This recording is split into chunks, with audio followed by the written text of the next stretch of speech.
Mitchell Davis. I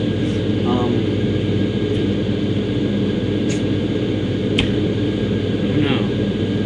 What'd you do to your hair? Like, it was so long, you know, it's like really, really short. A lot of people seem depressed from the comments that I left on this video.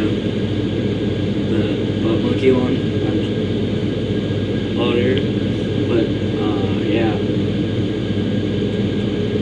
Why? Did you just get, like, paid to do it or something?